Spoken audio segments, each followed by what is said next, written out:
Today in third video of solid state, we are going to discuss a very important topic, and that topic is the density of the solids. Density of the solids.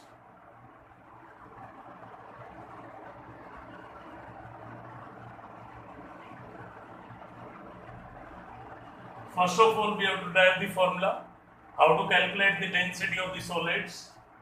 As we know, density should be equal to mass upon volume. Let's suppose number of particles in a unit cell. Let number of particles in unit cell equal to Z. Let mass of one particle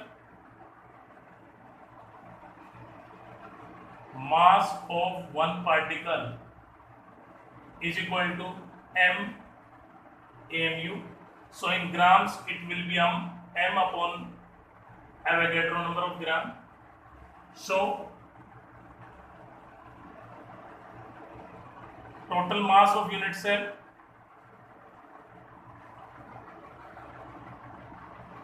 should be equal to number of particles into mass of one particle, Z into m upon Avogadro number of gram.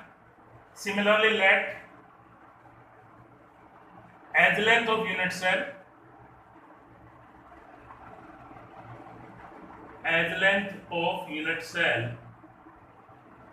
is a picometer, because generally the edge length will be in picometer.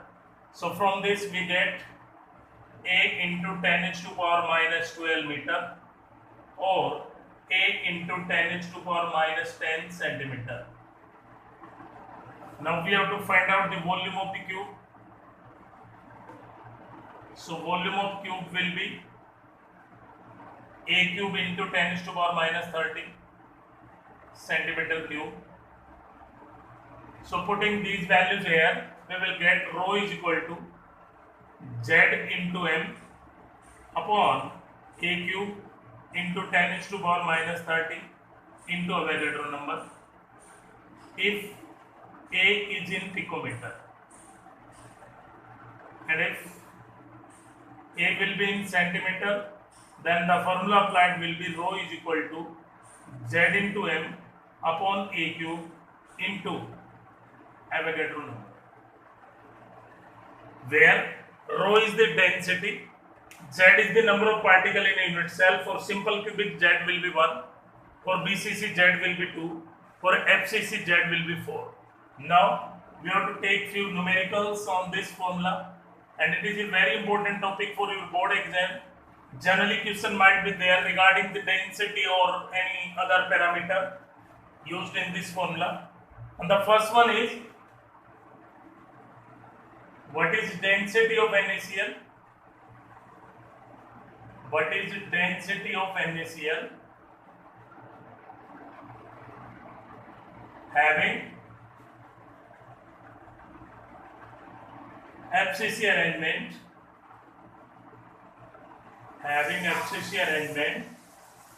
and as length of 564 picometer. So here the formula applied will be rho is equal to Z into m upon a cube into 10 to the power minus 30, as it is in picometer, into Avogadro number.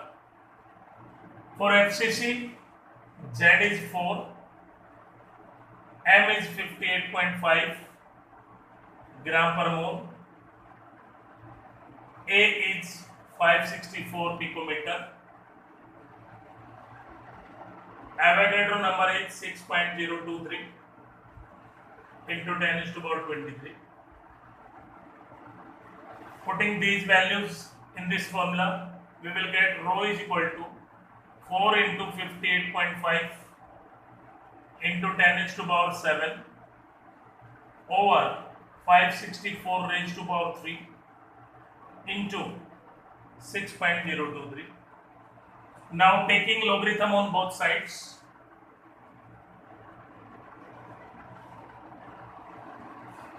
we will get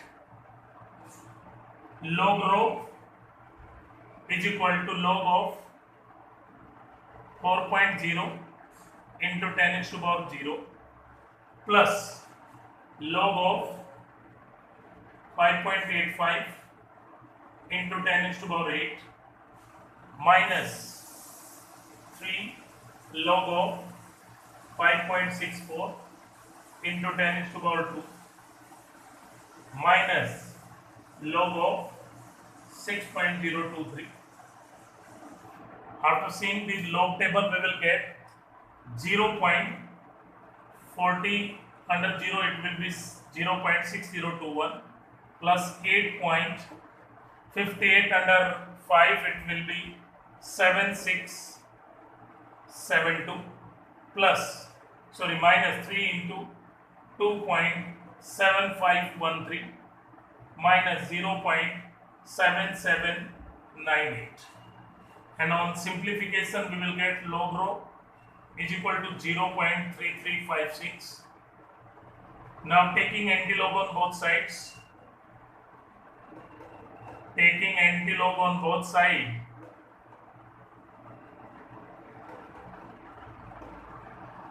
we will get rho is equal to 2.166 into 10 raised to power 0, so that will be 2.17 gram per centimeter. This is the density of NaCl according to the data given. Next question I am taking on this, that is, what is the distance between K positive and F negative? What is distance between K positive and F negative if it has a rock salt structure? What is distance between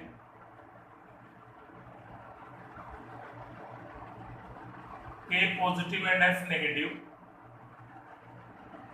if it has rock salt structure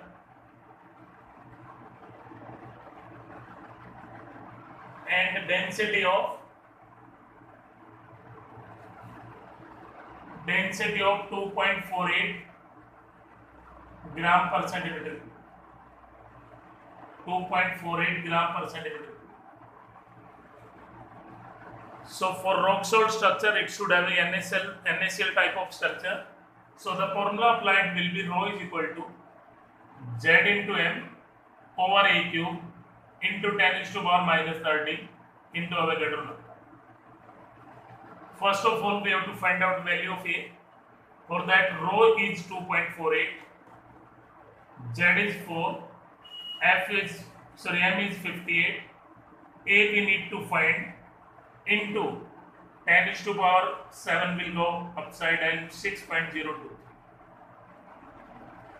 Now taking logarithm on both sides, we will get 3 log of A is equal to log of 4.0 into 10 raised to power 0 plus log of 5.8 into 10 raised to power 8 minus log of 2.48 into 10 raised to power 0 minus log of 6.023 into 10 raised to power 0.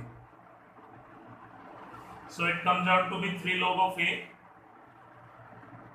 is equal to 0.6021 plus 8.7634 minus 0.3945 minus 0.7798. From this we will get 3 log of A is equal to 55639 minus 347.1. So on subtracting we will get 3 log of A is equal to 8.1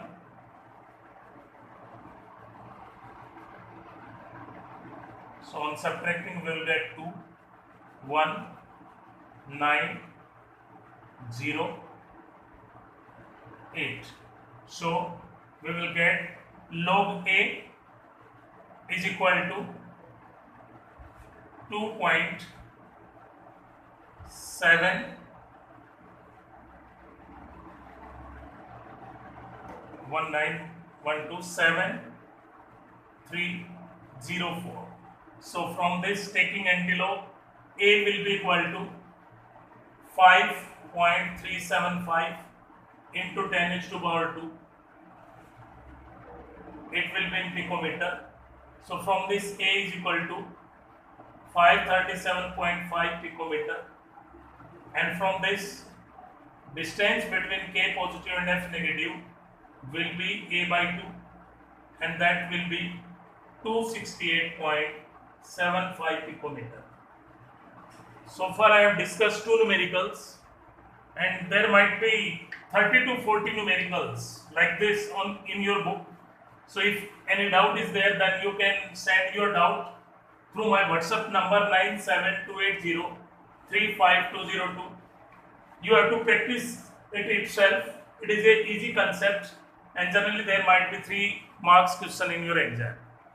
After this, we have to discuss about the imperfection or defects in the solid. Imperfection or defects in solid. So to discuss them, first of all, we have to recall the third law of thermodynamics. And according to third law of thermodynamics, at absolute zero temperature, the entropy of a perfectly crystalline solid is taken as 0. At absolute zero temperature, the entropy of a perfectly crystalline solid is taken as 0. But no solid can be perfectly crystalline because the absolute zero temperature or 0 Kelvin can never be obtained. Hence, a solid should have some deviation of atoms from their ideal position, and this deviation of atoms or ions or electron is known as imperfection or defect in the solids. As this deviation takes place due to change of temperature, hence these defects are thermodynamic in nature, and these defects are of two types. The defects in these solids can be of two types. The first one is electronic defect. First one is electronic defect, and the second one is atomic or ionic or point defect. The defects in the solids can be of two types. One are electronic defect or impurity defect, and the second one are atomic defect, ionic defect or point defect. So first we have to discuss about the electronic defect. The electronic defect is basically found in the semiconductors. The electronic defect is found in semiconductors. The electronic defect is found in semiconductors. And first of all, we have to know what are semiconductors. Semiconductor are those substances whose conductance lies between conductor and insulator. Semiconductor are those substances whose conductance lies between conductor and insulator, and their conductivity will rise from 10 is to power minus 6 to 10 is to power 4 Siemens centimeter inverse. Their conductivity lies from 10 is to power minus 6 to 10 is to power 4 Siemens centimeter inverse. And basically the semiconductors are of two types. The semiconductors are of two types. One are intrinsic semiconductor. One are intrinsic semiconductor, and the second type are extrinsic semiconductor. Intrinsic semiconductor and extrinsic semiconductor. As from the name we get impression, intrinsic semiconductor are those which are present in pure state. Intrinsic semiconductor are those which are present in pure state, and they generally have low conductance. Example is pure boron, pure silicon, and pure germanium. These are the intrinsic semiconductor. Now we have to discuss about extrinsic semiconductor. Extrinsic semiconductor are those semiconductor which are obtained by adding impurities or doping impurities to intrinsic semiconductor.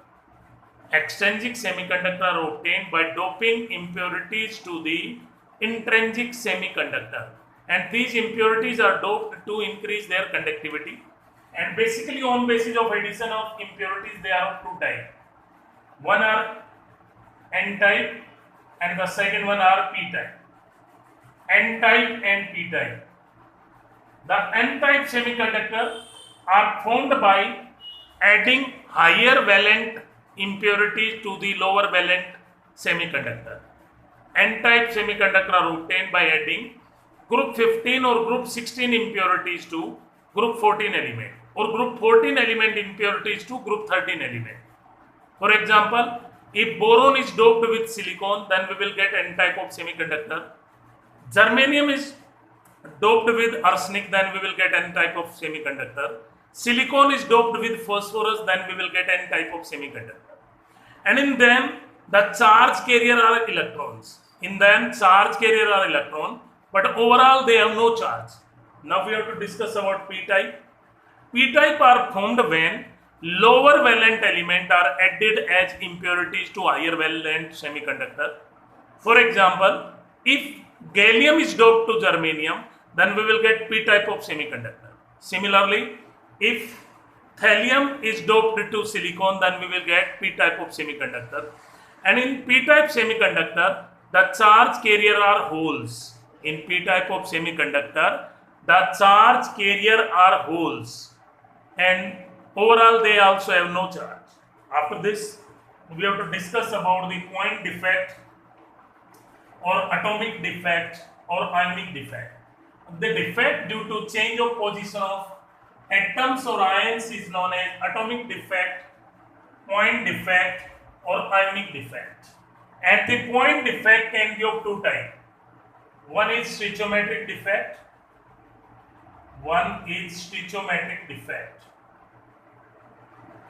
And the second one is non-stoichiometric defect.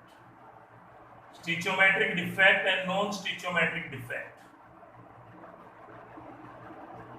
So stoichiometric defect is that defect in which the number of cation and anion are same as indicated by their chemical formula. Number of cation and anion are same as indicated by their chemical formula are known as stoichiometric defect, and the stoichiometric defect can be further of two types. One is Schottky defect,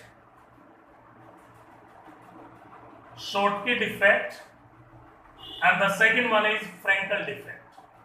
Schottky defect and Frankel defect. Schottky defect and Frankel defect. In Schottky defect, same number of cation and anion leaves their normal site and go outside the crystal.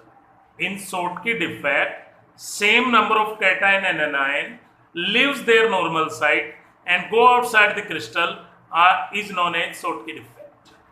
And for it, the coordination number should be high, and size of cation and anion should be almost same. The coordination number should be high, and size of cation and anion should be almost same, and in it the density will decrease and conductivity will increase. I am repeating, in Schottky defect, same number of cation and anion leaves their normal site and go outside the crystal, and for that the coordination number should be high, and size of cation should be equal to size of anion, and in this defect the density will decrease and the conductivity will increase. After this, we have to discuss about Frankel defect. Frankel defect is that defect in which a cation leaves its normal site and occupies the interstitial site. In Frankel defect, the cation leaves its normal site and occupies the interstitial site, that is known as Frankel defect. For that, coordination number should be low and size of cation should be smaller than size of anion. Size of cation should be smaller than size of anion. The density remains same and conductivity here also increases. Now generally one question is asked, name the defect in which density decreases, then our answer will be Schottky defect. Name the defect in which density remains same, then answer will be Frankel defect. Next might be name the defect in which the density increases. Name the defect in which density increases. Then our answer will be interstitial defect or impurity defect. After this, we have to discuss one more question. The pure alkali metal salt can never show Frankel defect. Why? Pure alkali metal salt can never show the Frankel defect. Why? Then reason for that is that because pure alkali metal ion has larger size, so they cannot occupy the interstitial site. Because the alkali metal ion has larger size, that's why they cannot occupy the interstitial site. After this, we have to discuss about the non-stoichiometric defect, or name a compound which can show both Frankel defect as well as Schottky defect. It is a very important question. Then our answer will be AgBr. AgBr is the compound which can show both Frankel as well as Schottky defect. After this, we have to discuss about non-stoichiometric defect. In non-stoichiometric defect, the number of cation and anion are different as indicated by their chemical formula. In non-stoichiometric defect, the number of cation and anion are different as indicated by their chemical formula. And this defect can be of two types. This defect can be of two types. One is metal excess defect and the second one is metal deficiency defect. Metal excess defect and metal deficiency defect. Metal excess defect and metal deficiency defect.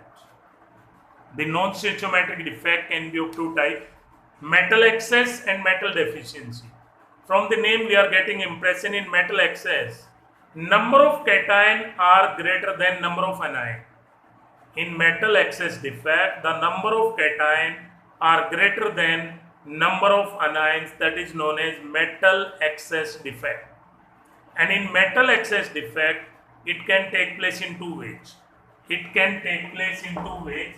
And the first one is anion vacancy. First one is anion vacancy. It is a very important topic. When certain salts like KCl, NaCl are heated in vapors of the metal, the anion will leave its normal site and its place is taken by an electron, and that place is known as epicenter, and that result in anion vacancy. I am repeating. When ionic salt like KCl, NaCl and ZnS are heated in presence of vapors of the metal, the anion will lose its normal site and its place is occupied by an electron, and that place is known as epicenter or Forbes center, and that result in anion vacancy. And this Forbes center or epicenter is responsible for the color of ionic solid on heating. Epicenter is the region for color of ionic solid on heating. So, and the second way of metal excess defect may be extra cation occupies interstitial site. Extra cation occupies interstitial site. Extra cation occupies interstitial site. When certain solids like ZnO are heated, they will produce cation, electron and a volatile gas as a product. When certain oxides like ZnO are heated, they will produce cation, electron and oxygen like gases as a volatile product, and that also results in the metal excess defect. So metal excess can take place in two ways. One is anion vacancy and the second one is extra cation occupies interstitial site. And due to heating, ZnO also appear colored due to oscillation of this electron. NaCl, KCl, ZnS appear colored due to epicenter, but ZnO will appear due to metal excess defect. After this, we have to discuss about metal deficiency. In case of metal deficiency, number of cation are lesser than number of anion. Number of cation are lesser than number of anions, and it can also take place in two ways. And the first one is in the oxide and sulfides in the oxide and sulfide of transition element. In the oxide and sulfide of transition element. Transition element are the d block elements. An example for that will be Fe 0.94 S1, Ni 0.9601, Fe 0.9801. These compounds are also showing the metal deficiency defect because of variable oxidation number. Because of variable oxidation number, there might be question in your exam. What is the fraction of Fe2 positive and Fe3 positive? Fraction of Fe2 positive and Fe3 positive in Fe 0.9801. What is the fraction of Fe2 positive and Fe3 positive in Fe 0.9801? For that, let's suppose number of oxide ion. Number of oxide ion are 100. So number of iron atoms should be 98. Let number of Fe2 positive is X. So number of Fe3 positive will be 98 minus X. So total negative charge will be equal to 200. Total positive charge will be 2x plus 3 into 98 minus x. As molecule is neutral, so total positive is equal to total negative. So 200 is equal to 2x plus 294 minus 3x. From this we will get x is equal to 94. Hence fraction of Fe2 positive will be 94 upon 98 into 100, and that will be 95.91%. And fraction of Fe3 positive, that will be 4 by 98 into 100, and that will be 4.09%.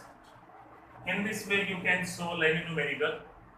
Next method by which the metal deficiency take place, that is when a salt of monovalent cation is doped with salt of divalent or trivalent salt. When a salt of monovalent cation is doped with salt of a divalent or trivalent cation. The second way of metal deficiency may take place when a salt of divalent or trivalent cation is doped with a salt of monovalent cation. Generally question might be there, if 10 to the power minus 4 mole percent SrCl2 is doped to NaCl, then what is cation vacancy? What is cation vacancy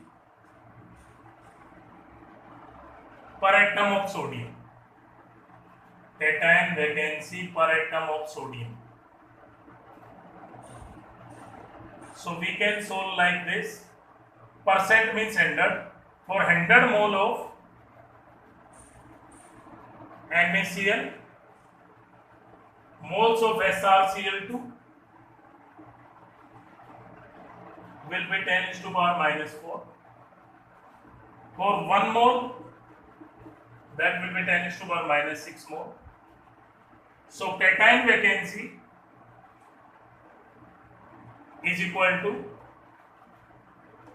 number of SrCl2 molecule, and that can be found out multiplying moles with Avogadro number 6.023 into 10 to the power 23. So that comes out to be 6.023 into 10 to the power 70.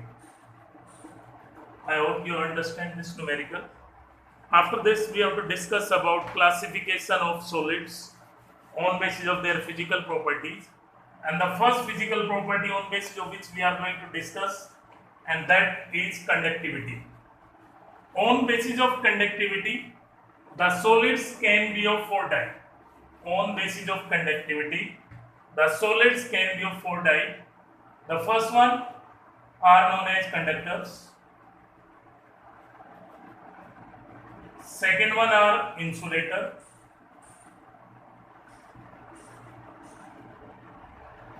Third one are semiconductors.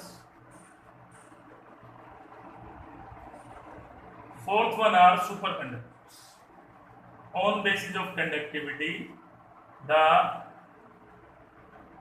solids can be of four types: conductor, insulator, semiconductor, and superconductors. So, as far as conductors are concerned, these allow electricity to pass through them. And their conductance lies between 10 is to power 7 to 10 is to power 10 is to power 4 to 10 is to power 7 Siemens centimeter inverse. Their conductivity lies between 10 is to power 4 to 10 is to power 7 Siemens centimeter inverse. Next one are insulator. Insulator are those substances which do not allow electricity to pass through them, and their conductance lies between 10 is to power minus 20 to 10 is to power minus 10 Siemens centimeter inverse. Next are semiconductor, we already discussed. These are the substances whose conductivity lies between conductor and insulator, and their conductance will be 10 is to power minus 6 to 10 is to power 4 Siemens centimeter inverse. What are superconductor? Superconductor are those substances whose resistance is supposed to be zero. And the first superconductor was being prepared by Camerlingh-Onnes, and that was mercury at 4 Kelvin. So all metal can be superconductor between a temperature 2 Kelvin to 5 Kelvin. And the highest temperature up to which the superconductivity can be observed, that is 125 Kelvin till date. After this, we have to discuss about the band theory of conductivity for metals. According to band theory, there are two types of energy levels in any element or compound. One is known as valence band, and the second one is conduction band. Valence band and conduction band. And the difference of energy between these two bands, valence band and conduction band, that is known as forbidden gap. And on basis of value of forbidden gap, these classification can be done. If the values lies between 0 to 1.25 electron volt, then the substance will be conductor. If 1.25 to 6.25 electron, then it will be semiconductor. And more than 8 electron volt, then it will be insulator. After this, we have to discuss classification of solids on basis of magnetic properties. Classification of solid on basis of magnetic properties. On basis of magnetic properties, the solids can be of 5 types. The first one are paramagnetic. Second one are diamagnetic. Paramagnetic, diamagnetic, ferromagnetic, ferromagnetic, ferrimagnetic, ferrimagnetic, and antiferromagnetic. On basis of magnetic properties, the solids can be of 5 types: paramagnetic, diamagnetic, ferromagnetic, ferrimagnetic, and antiferromagnetic. So first of all, we have to discuss paramagnetic. Paramagnetic are those substances which are weakly attracted by the magnet. Paramagnetic are those substances which are weakly attracted by the magnet, but cannot retain their magnetic properties in absence of magnetic field. Cannot retain their magnetic properties in absence of magnetic field are known as paramagnetic, and they should have unpaired electron in them. And their magnetic moment can be found out by use of formula N into N plus 2 Bohr magneton. N into N plus 2 Bohr magneton root, where N is the number of unpaired electrons. Next one are diamagnetic. Diamagnetic are those substances which are weakly repelled by the magnet and they have paired electron there. They have paired electron in them. Next are ferromagnetic. Ferromagnetic are those substances which are strongly attracted by the magnet and can retain their magnetic properties even in absence of magnetic field. Can retain their magnetic properties in absence of magnetic field are known as ferromagnetic, and they are used to make the permanent magnets. Next one are ferrimagnetic. Those substances which are supposed to have high magnetic moment but their actual magnetic moment is very low, which are supposed to have very high magnetic moment but their actual magnetic moment is very low, are known as ferrimagnetic. Example is Fe3O4, Fe3O4 or ferrites, Zn Fe2O4. After this, the next one are antiferro. Antiferro are those which are having magnetic moment always zero, which are having always magnetic moment zero, are known as antiferromagnetic. And the next topic is very important one, Curie temperature. Curie temperature is that temperature at which the ferrimagnetic, diamagnetic and ferromagnetic substance changes into paramagnetic. Ferrimagnetic, ferromagnetic and diamagnetic changes into paramagnetic is known as Curie temperature. For example, for Fe3O4, Curie temperature is 851 Kelvin. Curie temperature is 851 Kelvin. And the last classification will be on basis of dielectric properties. On basis of dielectric properties. On basis of dielectric properties, the solids can be of four types. On basis of dielectric properties, the solids can be of four types. The first one are piezoelectric. Piezoelectric. Second one are pyroelectric. Third one are ferroelectric.